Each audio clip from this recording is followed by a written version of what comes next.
একটা সময়ে সরকার হেফাজতকে দমন করার সিদ্ধান্ত নেয়। এটা আমরা পরবর্তী সরকারের কার্যকলাপ থেকে বুঝতে পারি যে হেফাজতকে যে কোনোভাবে তারা দমন করবে। তো হেফাজতকে দমন করার জন্য হেফাজতের যে গুরুত্বপূর্ণ ব্যক্তিবর্গ ছিলেন তাদের এক একজনের ব্যাপারে তারা এক একটা পরিকল্পনা তৈরি করে, যেটা আমরা পরবর্তীতে বুঝতে পেরেছি। আমাদের তৎকালীন মরহুম আমির আল্লামা জুনায়েদ বাবুনগরী এবং মহাসচিব আল্লামা নূর হোসেন কাসেমি, তাদের উভয়ের ব্যাপারে এক ধরনের মানে বলবো নির্মম এবং অত্যন্ত মর্মান্তিক কোনো পরিকল্পনা সরকারের ছিল, এবং যেটা পরবর্তীতে তাদের মৃত্যুর মধ্য দিয়ে কার্যকর হয়েছে বলে আমরা মনে এগুলো করি। আপনারা জানলেন কিভাবে যে গভর্নমেন্টের এই প্ল্যানগুলো ছিল? একমাত্র ওয়ালটন এসি দিচ্ছে 1 বছরের রিপ্লেসমেন্ট গ্যারান্টি। অন্যান্য আয়োজন থেকে আমরা এটা স্পষ্ট। আচ্ছা, নূর হোসেন কাসেমি সাহেবের মৃত্যুর বিষয়টা অনেকটা রহস্যজনক। জুনায়েদ বাবুনগরী সাহেব হুজুরের মৃত্যুটাও রহস্যজনক, কারণ উনি দুদিন আগেই মাত্র করোনা টিকা নেওয়ার জন্য সেখানে সরকারি ব্যবস্থাপনা অনেকে টিকা দেওয়া হলো, এরপরেই ওনার স্বাস্থ্যের ভয়ঙ্কর অবনতি ঘটলো এবং একটা পর্যায়ে তিনি মৃত্যুর কোলে ঢলে পড়লেন। তো এই দুটো মৃত্যুই আমাদের কাছে রহস্যজনক। এরপরে যেটা মনে হয়েছে আমার কাছে যে মাঠ পর্যায়ে ওই সময়টায় বাবুনগরী হুজুর এবং হেফাজতের যে মুখপাত্রের জায়গাটায় আমি ভূমিকা পালন করছিলাম, এবং তরুণ প্রজন্ম আমার কথায় অনেক বেশি উদ্বেলিত হচ্ছিল।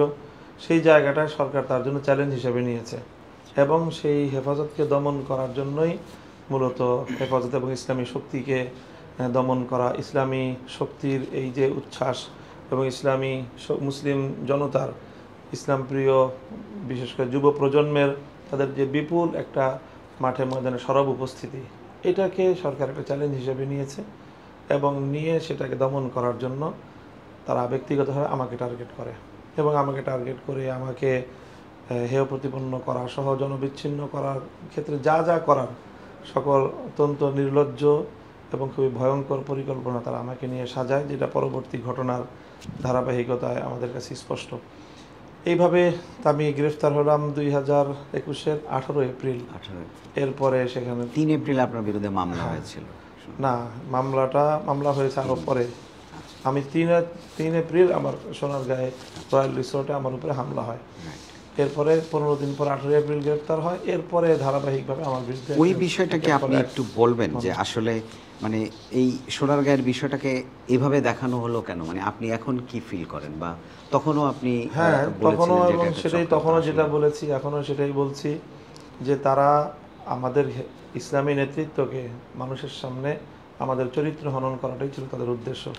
তাদের যে আরও কিছু কার্যকলাপ, যেরকম আমি আমাদের আরেকজন সহকর্মী একজন আলেম মাওলানা রফিকুল ইসলাম মাদানির কথা এসেছে, যে রফিকুল ইসলাম মাদানিকে গ্রেফতার করে নিয়ে গিয়ে তাকে এই হাতির ঝিলে তাকে জোরপূর্বক তাকে ভিন্ন ড্রেস আপ করিয়ে, তাকে প্যান্ট শার্ট পরিয়ে, তার হাতে সিগারেট ধরিয়ে দিয়ে তারপরে সেখানে একটা ভিন্ন অজানা অপরিচিত একটা মেয়েকে তার কাছে এনে তার চরিত্র হননের জন্য সেখানে বিভিন্ন ছবিগুলো তুলেছিল।